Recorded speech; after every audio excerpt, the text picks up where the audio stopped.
Hello friends, നമ്മുടെ മറ്റൊരു വീഡിയോയിലേക്ക് എല്ലാ സുഹൃത്തുക്കൾക്കും സ്വാഗതം. നമ്മൾ ഇന്ന് കവർ ചെയ്യുന്നത് വളരെ ഇമ്പോർട്ടൻ്റ് ആയിട്ടുള്ളൊരു ടോപ്പിക്കാണ്.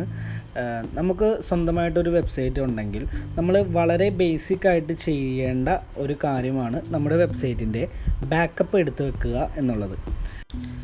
അപ്പോൾ ബാക്കപ്പ് എന്താണെന്ന് എല്ലാവർക്കും അറിയായിരിക്കാം, എന്നാലും അറിയാത്തവരുണ്ടെങ്കിൽ അവർക്ക് വേണ്ടിയിട്ടാണ് പറയുന്നത്.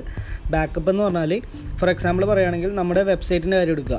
നമ്മുടെ വെബ്സൈറ്റിൻ്റെ ഒരു ബാക്കപ്പ് എടുക്കുക എന്ന് പറഞ്ഞാൽ നമ്മുടെ വെബ്സൈറ്റിലുള്ള എല്ലാ ഡാറ്റാസും, നമ്മുടെ വെബ്സൈറ്റ് എങ്ങനെയാണ് ഇരിക്കുന്നത് അതിൻ്റെ ഫുൾ ഡാറ്റാസ് നമ്മൾ എടുത്തിട്ട് നമ്മൾ സേവ് ചെയ്ത് വെക്കും. എന്തിനാണ് അങ്ങനെ ചെയ്യുന്നത് എന്ന് ചോദിച്ചാൽ, നമ്മുടെ വെബ്സൈറ്റിൽ നമ്മൾ അറിയാതെ എന്തെങ്കിലും എറേഴ്സ് വരികയോ അല്ലെങ്കിൽ നമ്മളറിയാതെ ഏതെങ്കിലും പേജസോ എന്തെങ്കിലും പോസ്റ്റോ എന്തെങ്കിലും ഡിലീറ്റ് ആയി പോവുകയോ അങ്ങനെ എന്തെങ്കിലുമൊക്കെ ആയിപ്പോയി കഴിഞ്ഞാൽ നമുക്ക് നമ്മുടെ വെബ്സൈറ്റിൻ്റെ ബാക്കപ്പ് എടുത്തിട്ടുണ്ടെങ്കിൽ ആ ബാക്കപ്പ് എടുത്തേക്കുന്ന ടൈമിൽ എങ്ങനെയായിരുന്നു നമ്മുടെ വെബ്സൈറ്റ്, ആ ഒരു സ്റ്റേറ്റിലേക്ക് നമുക്ക് നമ്മുടെ വെബ്സൈറ്റിനെ തിരിച്ചു കൊണ്ടുവരാനായിട്ട് പറ്റും. ഓക്കെ, സോ നമ്മുടെ വെബ്സൈറ്റ് നിങ്ങൾക്ക് ആർക്കും ഒരു വെബ്സൈറ്റ് ഉണ്ടെങ്കിൽ വളരെ ബേസിക്കായിട്ട് ചെയ്യേണ്ട ഒരു കാര്യം എന്ന് പറഞ്ഞാൽ വെബ്സൈറ്റിൻ്റെ ബാക്കപ്പ് എടുത്ത് വെക്കുക. ഓക്കെ, അപ്പോൾ നമുക്ക് നമ്മുടെ വെബ്സൈറ്റിൻ്റെ ബാക്കപ്പ് എങ്ങനെയാണ് എടുക്കുന്നത് എന്ന് നോക്കാം. സോ ആദ്യം തന്നെ നമ്മുടെ വെബ്സൈറ്റ് ഏതാണോ ആ വെബ്സൈറ്റിൻ്റെ ഡാഷ്ബോർഡിലേക്ക് വരിക. ഓക്കെ, നമ്മുടെ ഡാഷ്ബോർഡിൽ വന്നതിന് ശേഷം പ്ലഗിൻസ് എന്ന് പറയുന്ന ഈ ഒരു ഓപ്ഷനിൽ വന്നിട്ട് ആഡ് ന്യൂവിൽ വരിക.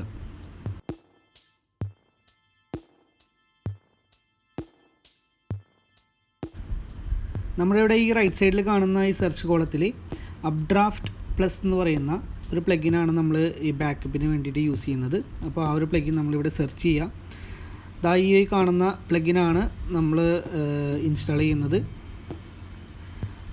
അത് ഇൻസ്റ്റാൾ ചെയ്തതിന് ശേഷം ആക്ടിവേറ്റ് ചെയ്യുക.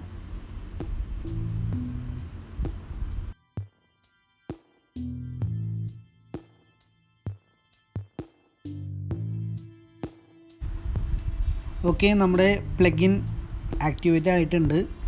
നമ്മളപ്പോൾ ഈ ഒരു സെറ്റിങ്സ് എന്ന് പറയുന്ന ഈ ഒരു ഓപ്ഷനിൽ വന്നു കഴിഞ്ഞാൽ നമ്മൾ ആക്ടിവേറ്റ് ചെയ്ത നമ്മുടെ പ്ലഗിൻ നമുക്ക് ഇവിടെ കാണാനായിട്ട് പറ്റും. നമ്മൾ അപ്ഡ്രാഫ്റ്റ് പ്ലസ് എന്ന് പറയുന്ന ഈ ഒരു ഓപ്ഷനിൽ ക്ലിക്ക് ചെയ്യാം.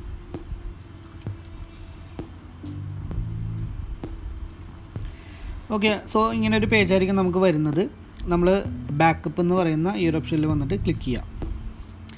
എന്നിട്ട് നമ്മൾ ഇതിൽ ഈ കാണുന്ന എല്ലാ ഓപ്ഷൻസും ഒന്ന് ടിക്ക് ചെയ്ത് കൊടുത്തേക്കുക. എന്നിട്ട് ബാക്കപ്പ് നൗ എന്ന് പറയുന്ന ഈ ഒരു ഓപ്ഷൻ ക്ലിക്ക് ചെയ്യാം.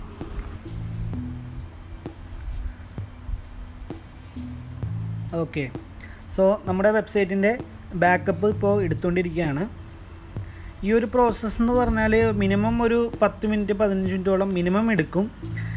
നെറ്റൊക്കെ സ്ലോ ആണെന്നുണ്ടെങ്കിൽ നല്ല ടൈം എടുക്കും ഈ ഒരു പ്രോസസ്സ് കംപ്ലീറ്റ് ആവാനായിട്ട്.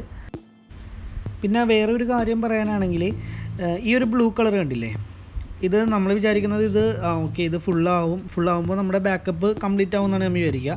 പക്ഷേ ഈ ഒരു ബ്ലൂ കളർ ഇത് ഈ ഒരു പൊസിഷനിൽ തന്നെയായിരിക്കും ഉണ്ടാവുക. നമ്മൾ വിചാരിക്കും ഇത് ഹാങ് ആയതാണോ, ഇനിയിപ്പോൾ നെറ്റ് ഇല്ലാണ്ട് ഇതിങ്ങനെ തന്നെ നിൽക്കുകയാണോ എന്നൊക്കെ വിചാരിച്ച് നമ്മൾ സ്റ്റോപ്പ് ചെയ്യരുത്. ഈ ഒരു പൊസിഷനിൽ തന്നെയായിരിക്കും ഈ ഒരു ബ്ലൂ കളർ ഉണ്ടാവുക.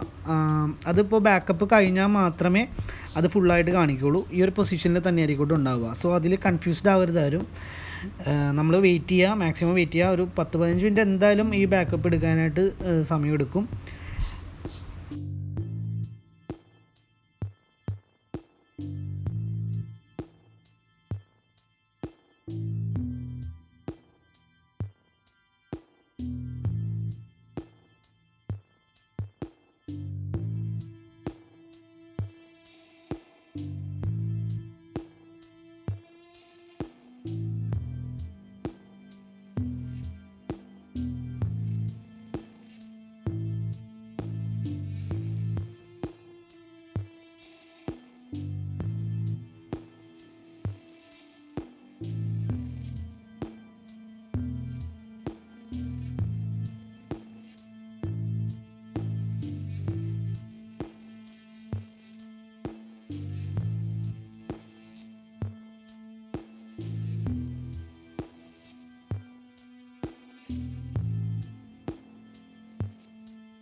ഓക്കെ ഫ്രണ്ട്സ്, അപ്പോൾ നമ്മുടെ ബാക്കപ്പ് സക്സസ്ഫുള്ളി കംപ്ലീറ്റഡ് ആയിട്ടുണ്ട്.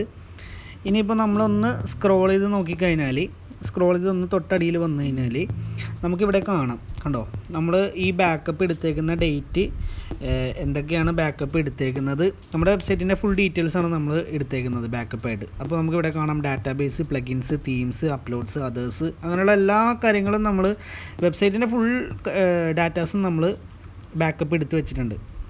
അപ്പോൾ ഇനി നമ്മുടെ വെബ്സൈറ്റിൽ എന്തെങ്കിലും എറേഴ്സോ അല്ലെങ്കിൽ നമ്മളറിയാതെ എന്തെങ്കിലും പേജസ് എന്തെങ്കിലും ഡിലീറ്റ് ആയി പോയി കഴിഞ്ഞാൽ നമുക്ക് ഈ ബാക്കപ്പ് എടുത്ത് വെച്ചേക്കുന്ന ടൈമിൽ എങ്ങനെയായിരുന്നു വെബ്സൈറ്റ് ഉണ്ടായിരുന്നത് ആ ഒരു സ്റ്റേറ്റിലേക്ക് നമുക്ക് തിരിച്ചു കൊണ്ടുവരാനായിട്ട് പറ്റും. ഓക്കെ, സോ ഇങ്ങനെയാണ് നമ്മുടെ വെബ്സൈറ്റിനെ നമ്മൾ ബാക്കപ്പ് എടുത്ത് വെക്കുന്നത്. സോ നമ്മുടെ അടുത്തൊരു വീഡിയോയിൽ ഇപ്പോൾ നമ്മൾ എടുത്തു വെച്ചേക്കുന്ന ബാക്കപ്പ് എങ്ങനെയാണ് നമ്മൾ റീസ്റ്റോർ ചെയ്യുന്നത് എന്നുള്ള ടോപ്പിക്ക് ഞാൻ കവർ ചെയ്യുന്നതായിരിക്കും. അപ്പോൾ താങ്ക് യു ഗൈസ്, നമുക്ക് അടുത്ത വീഡിയോയിൽ കാണാം.